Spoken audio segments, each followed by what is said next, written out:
So ito yung sunod, mga kababayan. Ano yung sunod, Ken? Dito tayo kay Attorney Respicio. Eto na, mga kababayan. Ako, isa pa tong si Respicio, mga kababayan. Ano yung kay Respicio, Ken? Mauubos talaga sila dito, mga kababayan. Si Respicio po ay kinasuhan na po ng patong-patong na kaso ng NBI dahil sa mga banta na rebelyon, sedisyon at paglusob sa Malacanang. Nakita po ito, mga kababayan, sa mga video na kanyang binitawang mga masasakit na salita at may banta sa pamahalaan. Ngayon, mga kababayan, kinasuhan ng NBI si Respicio at balita ko, si Respicio ay sunod na palang dadamputin. Napatay. Ala, patay ka ngayon. Nasaan si Respicio? Eto na. Labas na raw sa freedom of speech ang pahayag ni Reyna Mercedes Isabela Vice Mayor Harold Respicio na tila pag-aaklas sa gobyerno. Kaya nahaharap siya ngayon sa tambak na reklamo sa NBI. Narito ang agenda report ni Andrea Salve. Nahaharap ngayon sa patong-patong na reklamo sa National Bureau of Investigation si Reyna Mercedes Isabela Vice Mayor Harold Respicio, kabilang ang inciting to sedition at unlawful utterances. Formal itong inihain ng Cybercrime Investigation and Coordinating Center o CICC ngayong araw na nag-ugat umano sa ilang social media videos ni Respicio kung saan hinihimok niya ang kanyang audience na mag-aklas laban sa gobyerno. Iko-quote ko lang yun sa paragraph 7. Ito yung sa isang event na sinabi niya. Attorney Respicio, sabi niya, baka mauntak itong mga ito. Baka ituloy pa talaga nilang hindi patakbuhin si VP Sara. Posible, di ba?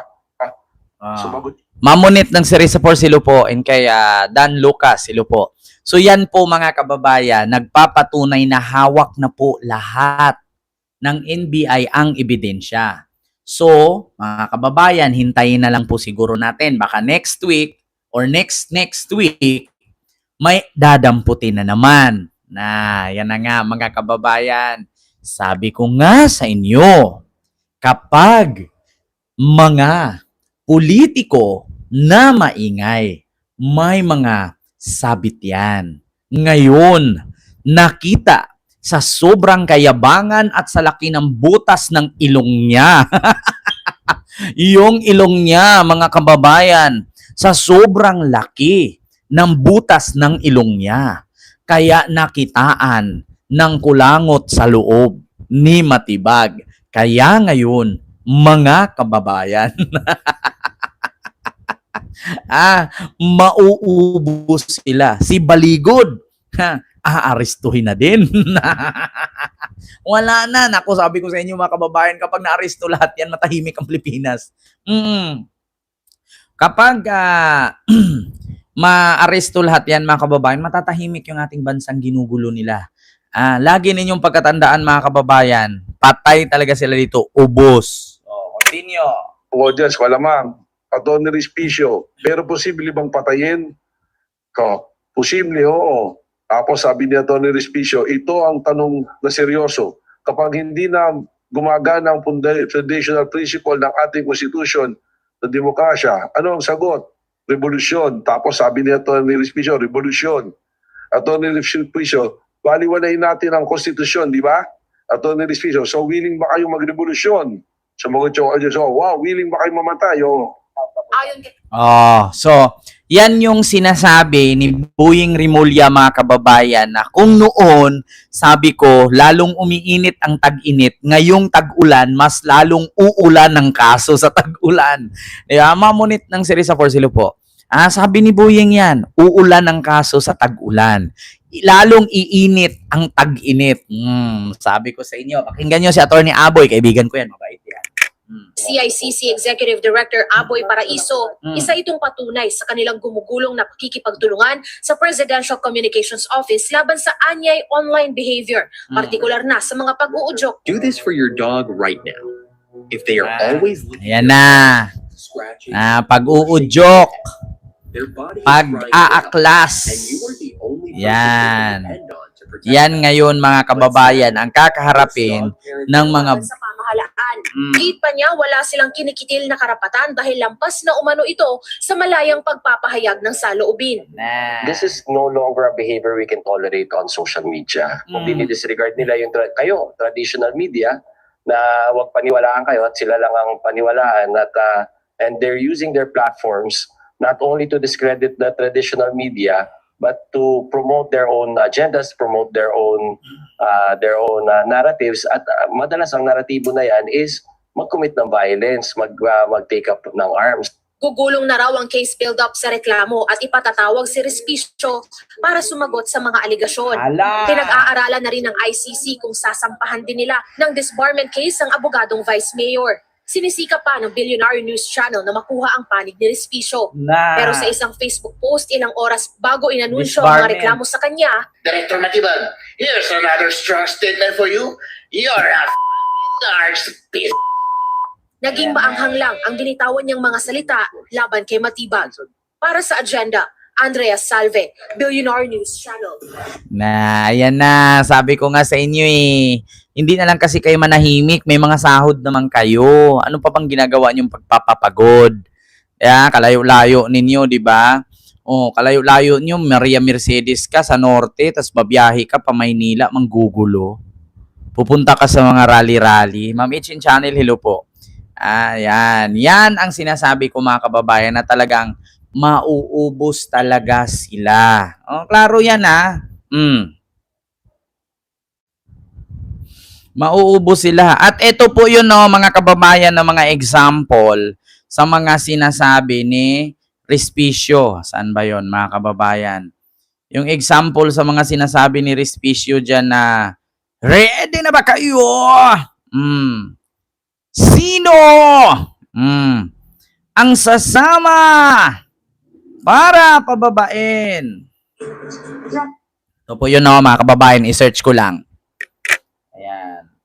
Para makita ninyo kung gaano ka demonyo, di ba? Willing ba kayong ibuwis ang inyong buhay para kay VP Sara Duterte? Dahil ako, willing ako ibuwis ang aking buhay. Gusto ko ang marinig ang sagot sa inyo. Handa ba kayo sa isang revolusyon? Handa ba kayong ibuwis ang inyong buhay para kay VP Sara Duterte? Kaya mga kasama, tatandaan ko kayo dito sa Mindanao.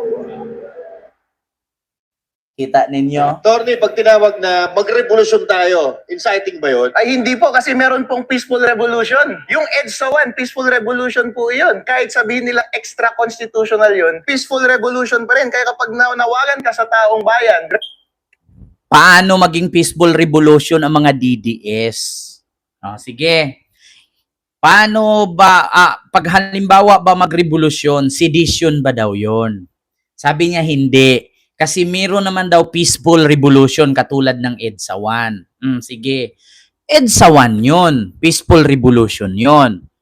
Wag mong ihalin tulad yung utak ng EDSA 1 at ng utak ng DDS ngayon. Una, hindi naman po namin ipagkait at hindi naman po namin ikapagtaka na kapag ka ang mga DDS nagsama-sama, nakakabuo ng bagay na ikakapahamak nating Pilipino. Una, ganito po, tignan nyo, nagsama-sama sila. Nakabuo sila ng karton. Yung karton, hinulmang mukha ni Digong. Ginakitan kasi nilalamig. Tignan mo, paano hindi tayo mapapahamak niyan? Paano mo masasabing peaceful rally or peaceful revolution ang mangyayari kung kapag ka nagsama-sama ang mga DDS na bobo, nakakabuo ng bagay na ikakapahamak ng Pilipino? Saan ka nakakita ng karton? Hinulmang mukha ni Digong, ginakitan kasi nilalamig. Ang pagkakaalam ko sa karton, sinasapin para hindi ka lamigin. Pero bakit mo jajakitan? Pangalawa, yung karton, i-celebrate mo yung birthday, pakainin mo. Paano mo, saan ka nakakita? Karton, pinapakain mo. Yung isang karton pa nga, iniiyakan. Yung isa niyakap-yakap, hinahalik-halikan. Ngayon, paano ka makasiguro na peaceful ang ganyan na pag nagsama-sama ang mga DDS, peaceful na revolusyon? Walang ganun, Attorney Respicio. Hindi magiging peaceful yan. Bakit? Kasi kapag ang mga bobo magsama-sama, nakakabuo ng bagay. Malay natin, pag nagsama-sama yan, may dala pala yung mga bomba pa sa bugi nila. Eh, mga bobo pa naman yan. Oh, hindi iniisip ang mangyayari. Oo, di ba? Oh, continue. Ito po yun, mga kababayan. Wait lang. Revolution means widespread na pag-change ng government policies or government itself. Meron nga tinatawag na green revolution pag-change ng policy pagdating sa environment. So revolution is a wide term. Hindi po illegal kasi baka pwedeng tumutukoy ka ng peaceful revolution. Merong isang aspeto ng revolution na illegal, pero rebellion yun. Specific type of revolution. Yung rebellion requires taking up arms to overthrow the government. Hindi po naman natin pinananawagan na magkaroon tayo ng rebellion. Oh, hindi daw niya pinanawagan. Pero kung naalala ninyo, ang sabi niya, Willing ba kayong ibuwis ang inyong buhay para kay VP Sara Duterte? oh, hindi ba rebellion yan? Willing ba kayong ibuhis ang inyong buhay? Oh, so ibig sabihin makikipagpatayan ka dun.